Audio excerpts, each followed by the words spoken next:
Hey guys, what's up? I'm Erin and welcome back to the channel. In August, President Biden announced his plan to help bring relief to some of the millions of Americans struggling with student loan debt. Collectively, Americans have about $1.75 trillion worth of student loans. The president's plan is to cancel up to $10,000 in federal student loan debt per borrower and up to $20,000 for Pell Grant recipients. Individuals earning less than $125,000 per year and married couples or heads of households earning less than $250,000 per year are eligible for the debt cancellation. Under this plan, 43 million Americans will have their student loan debt reduced, and another 20 million borrowers stand to have their debts completely forgiven. According to the White House, this student debt relief is targeting low and middle income earners of all ages, with almost 90% of student debt cancellation going to those individuals earning less than $75,000 a year,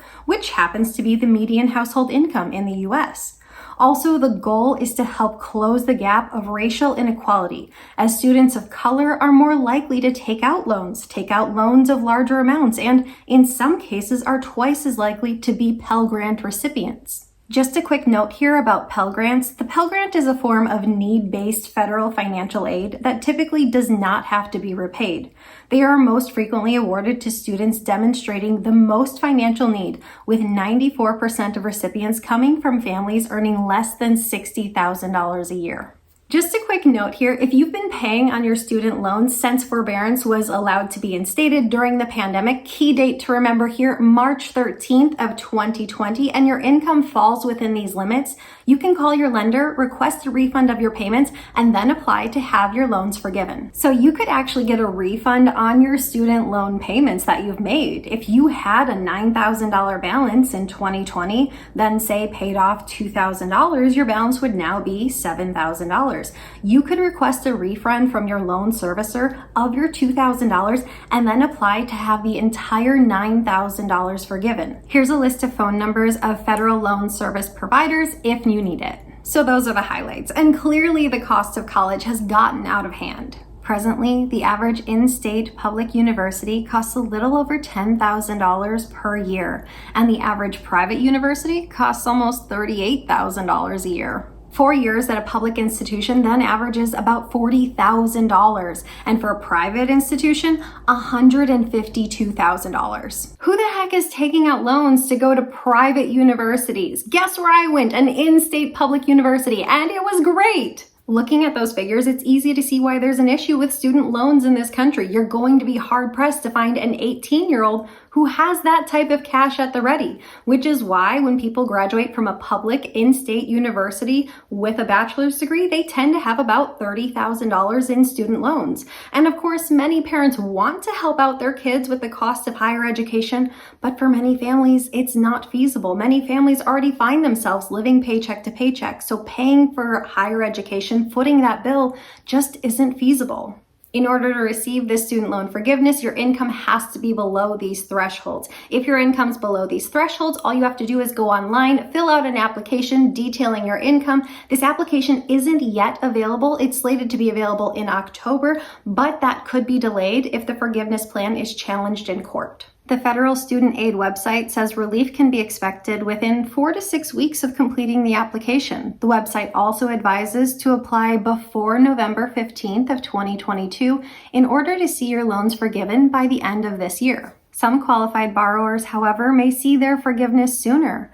Those with income-driven repayment plans should receive their student loan forgiveness automatically, since the Department of Education already has their income data. The Department of Education estimates 8 million borrowers to receive relief automatically, since their income information is already on file. In the meantime, federal student loan borrowers can sign up through the Department of Education subscription page to be notified when the forgiveness process officially opens and the application form goes live. You can find a link for it down below in the description box if you're interested. Now, while I do think many people acknowledge the heavy burden that student loans are causing people and find it very worrisome, not everyone is welcoming this loan forgiveness plan with open arms. Rather, this plan does have its share of detractors.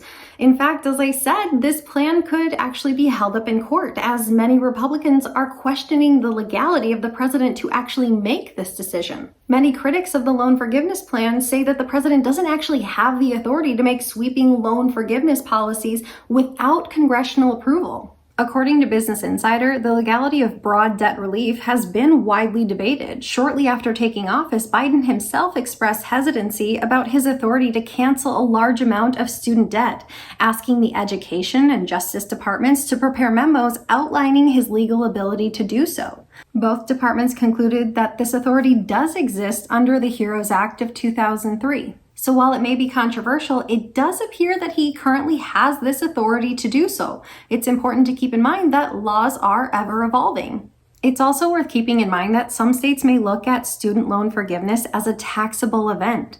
While the president has said loan forgiveness will not have any federal tax consequences, states have not yet made their standing known. Other than the simple legality of the decision coming into question, there are other arguments against the student loan forgiveness plan, so let's explore those. Inflation is at or close to the highest level we've seen in 4 decades. Some argue that this forgiveness plan is just adding fuel to the fire. If consumers don't have to dedicate their dollars to student loans, it'll free up those dollars to go to something else.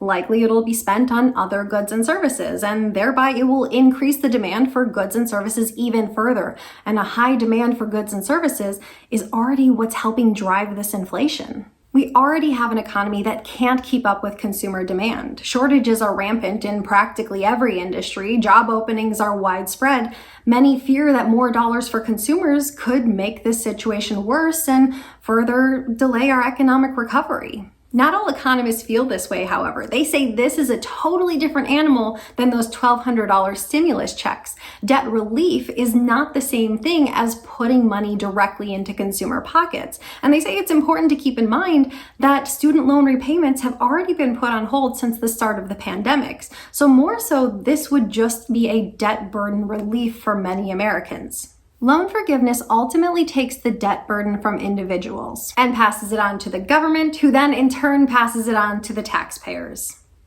And whether or not the interest from student loan repayments produces a net positive income stream for the federal government really depends on who you ask. Republicans and Democrats answer differently. No matter how you answer that question, the interest from federal student loan repayments does go to the Department of Education, and they use that money to give out Pell grants and do federal work-study programs. And if you eliminate $300 billion of their revenue stream, it's hard to imagine that it won't impact their budget and their programs.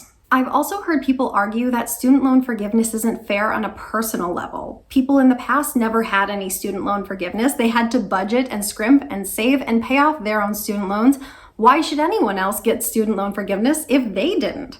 I've also heard people take contention with the income range. Maybe they're fine with someone making $30,000 a year having their student loan forgiveness, but someone making $125,000 a year? To put $125,000 a year in perspective, it does put you in the 89th percentile of American income earners. Even the White House has not outlined any way to deal with the rising cost of higher education, but rather that they will help to reduce loan repayments that are just spread out more over time, and that colleges will have to justify their price increases. The president does want community college to be free and to increase Pell grants for students, but if they slash the revenue source for Pell grants, it's hard to imagine how they'll be increasing, unless taxes increase. And you also run the risk that people may now just see it as this is just something the government does from time to time. So new students might not be as concerned about taking out large quantities of student loan debt. They might just take it out and then wait for the government to bring some relief. Well, if you want my opinion, as someone who loves economics and personal finance, here it is, and it is my channel after all. Starting out life with an immense amount of student loan debt is a problem. I think most people at the age of 18 don't understand the negative ramifications of having a student loan balance of $30,000 or $50,000 or however many tens of thousands of dollars. I think college is too expensive. On a personal level and individual level, I'm happy for people who are getting the debt relief because I want people to experience financial wins. I don't want people to have a huge debt burden. We have to find a way to reduce the cost of college itself. And just as importantly, students have to be more deeply educated on their financial choices and those ramifications. So many people think that they have to go to college for those 4 years, to go have an experience, to go find themselves. You don't have to go to college. You go to college if you are pursuing a specific degree with a specific career outcome, not just have a 4-year experience. If you don't want to pursue a career that requires a college degree, you don't have to go to college. There are plenty of non-traditional career paths that don't require a degree, and they're just as good. There are plenty of trade schools that provide great opportunities for people. But if you do decide that college is right for you, a general guideline for debt is don't take out any more debt than your first year's annual starting income once you graduate. That may not necessarily apply if you're going into a field like a doctor or a lawyer, but it is a good general guideline. And if you have no idea what you want to do with your life, get a job with a company that pays for college. That way you can get work experience, earn a paycheck, and explore college without racking up debt. There are many wonderful companies that do this. I don't necessarily think that this will actually make inflation worse. To be honest, that actually was my first thought when news broke of the debt forgiveness plan. I was like, oh my gosh, inflation's already terrible. We don't need to be making this decision. But being that student loan payments have already been on pause for the past 2 years, it's probably already factored into our current levels of inflation. I do think that this move will actually increase the tax burden of the nation in the long run. Sweeping economic moves are not without unintended consequences. If you remove the revenues from student loans, the government will have to find a way to make up for those revenues, and the people will be taxed in one way or another. As far as personal fairness, this may sound harsh, but I don't know if personal fairness really matters. Life is unfair. Sometimes people feel like they come out ahead, and some people feel like they got at the short end of the stick. If you spend too much time thinking you drew the short straw, well, that's a surefire way to be miserable. If you already paid off your student loans, well, then just be happy that you're out of debt and continue on your own personal financial journey and building wealth and doing the best for you. Perhaps this offers a bit of relief in the short term to the millions of Americans already struggling with the burden of student loans. But more importantly, we have to prevent millions more from making the same mistake. We need to do a better job of educating students and educating them at the high school level about financial decisions so they can truly make an educated decision when it comes to student loans and colleges. And we have to get the costs of universities and colleges under control. In the long run, I think this decision is just a band-aid. It didn't really fix the heart of the problem. And more importantly, I think it just made our tax burden as a nation higher. It just spread the burden across the American people. What do you guys think? Leave your answer in a comment down below. I post new videos every single week. If you got anything at all out of this one, please give it a like. If you're new here, please consider subscribing. Or if you know of someone who might get something out of this type of content, please consider sharing. I hope you have a great day. I'll see you soon. Bye.